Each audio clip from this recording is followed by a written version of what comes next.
अस्सलामुअलैकुम जी, कैसे हैं आप सब लोग। उम्मीद है कि आप सब ठीक होंगे और अपनी फैमिलीज़ के साथ सेफ़ होंगे। अल्हम्दुलिल्लाह मैं भी बिल्कुल ठीक हूँ। आप सबकी दुआओं और सपोर्ट का बहुत-बहुत शुक्रिया। जी, तो आज बात करेंगे कि बवर्चन आंटी जो हैं वो अपनी सास से बहुत तंग थीं। उनकी सास उनको पाबंदियों में रखती थी, उनको बाहर नहीं जाने देती थी और उनके ऊपर अपनी मर्ज़ी मुसल्लत करती थी। यही वजह थी कि उनके शौहर ने उनको हमेशा अपनी जलाद किस्म की माँ से दूर रखा। अब वो मरहूमा औरत जो है इनकी नज़रों में जलाद है, मेरी नज़रों में नहीं। मेरी नज़रों में वो एक नहायत ही बापर्दा खातून है जिन्होंने अपनी हिफाजत की और उन्हें पता था कि इस दुनिया में हमेशा नहीं रहना और उन्होंने उतना ही अपने आप को छुपा के रखा ताकि आखिरत में उनको अल्लाह ताला इस चीज़ का अजर दे। लेकिन जी उनकी बहू की नज़रों में वो सास जो है वो धकिया-नुसी पुराने ज़माने की औरत और कंजूस औरत और औरतों बहुओं पे पाबंदियाँ लगाने वाली सास थी। तो आज मैं एक सवाल रखूँगी बावर्चन के सामने। कल से मुझे इनकी रिस्पेक्ट करने का बिल्कुल दिल नहीं कर रहा जब से इन्होंने अपनी मरहूमा सास की ग़ीबतें और चुगलियाँ की हैं। तो वो मेरे बहन-भाई जो कहते हैं ना कि आप लोग ग़ीबत करती हैं, तो असल ग़ीबत ये होती है। पब्लिक कंटेंट पे जो आपको दिखाया जा रहा है उस पे बात करना ग़ीबत नहीं होती। ग़ीबत वो होती है जो आपकी छुपी हुई कोई बात हो, कोई आपके छुपे हुए राज़ हों, मुझे सिर्फ़ पता हो, किसी और को ना पता हो और मैं आगे बताती रहूँ। ठीक है? तो ग़ीबत वो होती है और किसी के ऐब उछालना भी उसी को कहते हैं जो एक बात छुपी हुई है और आप सरेआम सोशल मीडिया पे दूसरों को बता रहे हैं। उसने खुद नहीं बताई, ना किसी को पता है, सिर्फ़ किसी 1-2 को पता है और वो बैठ के सोशल मीडिया पे उन ऐबों से पर्दे उठा रही हैं। तो इसको कहते हैं ऐबों को उछालना। तो आज बावर्चन ने अपनी सास की ऐब तो मैं नहीं कहूँगी, उसकी नज़रों में ये ऐब है ना, हमारी नज़रों में तो ये अच्छी चीज़ों में आती हैं चीज़ें बातें। उसने अपनी मरहूमा सास की अच्छी आदतों को ऐब बना के उछाला और उनको बेपर्दा किया। ठीक है, तो कल क़यामत के दिन बावर्चन के भी ऐब अल्लाह ताला ऐब इसी तरह ही सबके सामने ज़ाहिर करेगा जिसने अपनी सास की ऐबों पे नहीं पर्दा रखा। तो अल्लाह ताला का हुक्म है ना कि तुम मेरी मखलूक को पर्दा रखो तो मैं तुम्हारा कल क़यामत के दिन पर्दा रखूँगा। तो आज इस सती-सवित्री औरत की क्लास मैं दूसरी ले रही हूँ क्योंकि मुझे गुस्सा ही बड़ा है कि इन्होंने ये बात बिल्कुल भी ठीक नहीं की। और मरहूम बंदे के जैसे मैंने कल भी कहा कि दुश्मन भी हो ना तो वो फ़ौज शुदगान के लिए बुरे अल्फाज नहीं इस्तेमाल करते, इसलिए कि उनके ज़हन में होता है कि अगर 4 बंदे एक बंदे की तारीफ़ कर देना तो अल्लाह ताला भी जो है ना उस बंदे पे रहम फरमाता है कि जब मेरी मखलूक उसके बारे में अच्छा बोल रही है तो मैं फिर क्यों मतलब कि अल्लाह ताला भी अपने बंदे के ऊपर जो है ना वो थोड़ा करम फरमाता है। तो मतलब इसको ज़रूरत क्या पेश आई इस बात की। और उसका जो शोहर है आंटी का, वो ऐसा मैं कहती हूँ रन मुरीद है कि उसको एहसास ही नहीं है कि उसकी मरहूमा माँ की बदखोइयाँ कर रही है उसकी बीवी। इतनी जुर्रत उसने अपनी बीवी को दे रखी है कि उसकी मरहूमा माँ के बारे में वो कुछ भी बोलती रहे लेकिन उसको कोई डर नहीं है। तो बात ये है कि कल को तुम्हारी आपकी जो बहू है, अच्छा इनको तुम्हारी बोल देना तो भी इनको तकलीफ़ होती है। हालाँकि इनके घर में इनको ऐसे ही बोला जाता है, तुम, तू, हैं? तो हम बोल दें ना तो फिर इनको आग लग जाती है। फिर ये कहती है हमारी अम्मी-अब्बू के लिए ऐसे अल्फ़ाज़ क्यों आप इस्तेमाल करती हैं? कल को कुम भी जब आप इस दुनिया से रुखसत हो जाएँगी, हमने होना है, आपने होना है, हर हर जो रूह आई है उसको मौत है, सब ने मौत का मज़ा चखना है। तो अगर आप अपनी बहू से पहले चली जाती हैं, ठीक है? क्योंकि तरतीब आने की या जाने की तो नहीं है। कौन पहले चला जाए कुछ पता नहीं होता है। दुनिया में तो तरतीब है कि पहले मतलब माँ-बाप जिस तरह आते हैं दादा-दादी और लेकिन जाने का तो कोई पता नहीं होता। दादा बैठा रहे, पोता चला जाए, माँ बैठी रहे, बेटी चली जाए। तो अगर अल्लाह आपको ज़िंदगी दे आप पहले चली जाती हैं, तो आपकी बहू जो है आपको क्या लगता है कि आपने अपनी बहू के साथ जो रवैया रखा हुआ है वो आपकी बेटियों की आपके जाने के बाद इज़्ज़त करेगी? नहीं करेगी। ये सारी जो टोर-टप्पे हैं ना आपकी और आपकी बेटियों के, ये सिर्फ़ आपकी यूट्यूब पेमेंट की वजह से हैं, आपके पैसे की वजह से हैं, ठीक है? आपकी टाँग ऊपर है, वो आपके आगे नहीं बोल सकती। वो उसने अपने आप को झुका के रखा हुआ है, उसके अपने कोई मफ़ाद होंगे, ज़ाहिर बात है, उसके भी अपनी कोई न कोई नीड्स ऐसी होंगी जो आप पूरी कर रही होंगी, तो वो आपके आगे भीगी बिल्ली बनी रहती है। तो भाई ये हुकूमतें तो चेंज होती रहती हैं, सदा तो हुकूमत एक सास की नहीं रहती। आपकी सास की भी कभी हुकूमत थी ना बकौल आपकी कि वो अपनी बहुओं को आज़ादी नहीं देती थी, बहुओं को बाहर नहीं निकलने देती थी, बहुओं को कहती थी कि नमाज़ों की पाबंदी करो, दीनदार बहुत थी, दीन के मामले में सख्त बहुत थी। आप ही कहती हैं मुझे दुआएं नहीं देती थी, मैं तरसती थी लेकिन मुझे दुआएं नहीं देती थी। तो मुझे आज वो बात समझ आई है कि आपको वो दुआएं क्यों नहीं देती थी, क्योंकि उनको आपके लक्षण पता थे। समझ आ गई है? वो मजबूरन जो आपने खिदमत की उनकी, वो भी आपने गिनवाई सोशल मीडिया पे, कई बार आपने गिनवाई कि मैंने उनकी खिदमतें की हुई हैं। जब वो अकेली थी तो मैं उनके घर जाती थी उनकी खिदमत करने के लिए, वगैरह वगैरह। तो पास तो नहीं रखा ना, उनके घर ही जाती थी ना, पास तो रख के तो खिदमत नहीं ना की आपने, कोई नया रिकॉर्ड तो नहीं कायम किया ना आपने, हैं?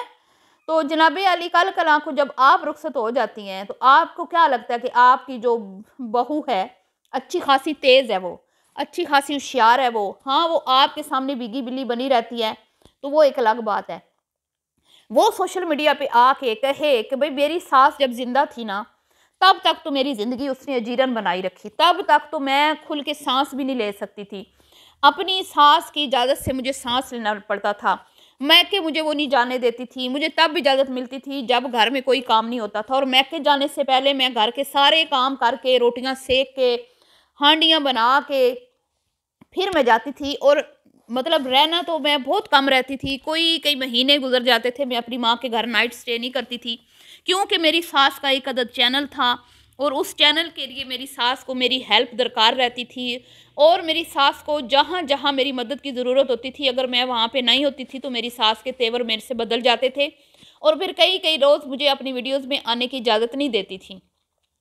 तो इन्हीं चक्करों में ना सिर्फ मेरे बच्चे इग्नोर हुए, मेरे बच्चे जो हैं बल्कि मुझे कंप्रोमाइज़ करना पड़ा, मेरे शोहर मुझसे दूर हुआ, मुझे हम एक दूसरे को टाइम नहीं दे पाते थे, और मेरे बच्चे जो हैं वो हमेशा मतलब कि जो उनकी जितना उनका हक बनता था उतना मैंने उनको टाइम नहीं दिया। और अगर वो आपके जाने के बाद ये कहे कि भाई मेरे बच्चों को तो दादी दादी का प्यार मिला ही नहीं है, मेरे बच्चे हमेशा मेरे साथ चिपक के रहते थे, जहाँ मैं बैठी होती थी वहीं बैठते थे, जहाँ मैं काम कर रही होती थी मेरे साथ ही रहते थे, दादा दादी के साथ घुलते मिलते नहीं थे, उनके साथ कम उनका उठना बैठना था। तो इनको कोई दादा दादी का इतना ख़ास प्यार नहीं मिला, ये कहे आपकी बहू हैं। और फिर आपकी बहू ये कहे कि भाई मेरी सास जो थी ना, वो अपनी बेटियों को तो वो बहुत उन्होंने कहती थी अपने दामादों को कि मेरी बेटियों को ना रात का खाना तुमने बाहर ही खिलाना है, वरना हमारे तो जो है ना दम घुटते हैं घरों में। लेकिन मेरे मामले में वो कहती थी कि घर से इजाज़त के बगैर नहीं जाना, इजाज़त लेके जानी है। और क्योंकि डेली वो खुद बाहर चली जाती थी, कभी खुद अकेली, कभी बेटे के साथ, कभी बेटियों के साथ, तो मुझे फिर घर में ही मजबूरन रहना पड़ता था। तो मेरे लिए तो कभी कभार ही महीनों बाद ही कोई मेरा नंबर लगता था कि मैं अभी अपने शोहर के साथ बाहर चली जाऊं, क्योंकि मेरी सास की शामें जो हैं वो बाहर ही गुजरती थी, वो घर में शाम को टिकती नहीं थी। ठीक है? तो आपकी बहू ऐसा कहे आपके बारे में, और फिर आपकी बहू ये कहे कि भाई चैनल तो मेरा भी था, लेकिन मेरी सास कोई कंटेंट मुझे जो है ना देती नहीं थी, और मेरे कंटेंट के ऊपर भी हमलावर हो जाती थी, जो वीडियोस मैंने बनानी होती थी वो भी मेरी सास बना के लगा देती थी। तो मेरा कोई चैनल उनके होते हुए अच्छा चलता नहीं था, और मैं कुछ इतना पैसा कमाती नहीं थी, लेकिन वो मुझसे बहुत ज़्यादा पैसा कमाती थी, और किचन वो चलाती थी, तो मुझे नौकरानियों की तरह वो किचन में काम करवाती थी। और फिर जब उनकी बेटियां आती थीं तो मेरी शामत आ जाती थी, बेटियों की गैर मौजूदगी में तो वो फिर भी मुझसे अच्छा सलूक कर लेती थी, क्योंकि उनको मेरी ज़रूरत दरकार होती थी, और उन्होंने अपनी तन्हाई भी मेरी मतलब मेरे साथ ही दूर करनी होती थी, बोरियत भी। लेकिन जब उनकी बेटियां आ जाती थी तो वो मुझे जूते की नोक पे रखती थी, तो फिर तो वो मेरी तरफ मुस्कुरा के भी देखना पसंद नहीं करती थी, और मेरे साथ तेवर चढ़ा के रखती थी। और कभी भूले चुके अगर वो मुझे साथ लेके कहीं चली जाती थी, तो या तो मैं उनकी वीडियो बनाती रह जाती थी, या फिर मैं उनकी बेटियों के बच्चे संभालती रह जाती थी। और हमेशा उन्होंने अपनी लाइफ को एंजॉय किया, और मुझे मुझे हमेशा जो है मतलब के पीछे रखा।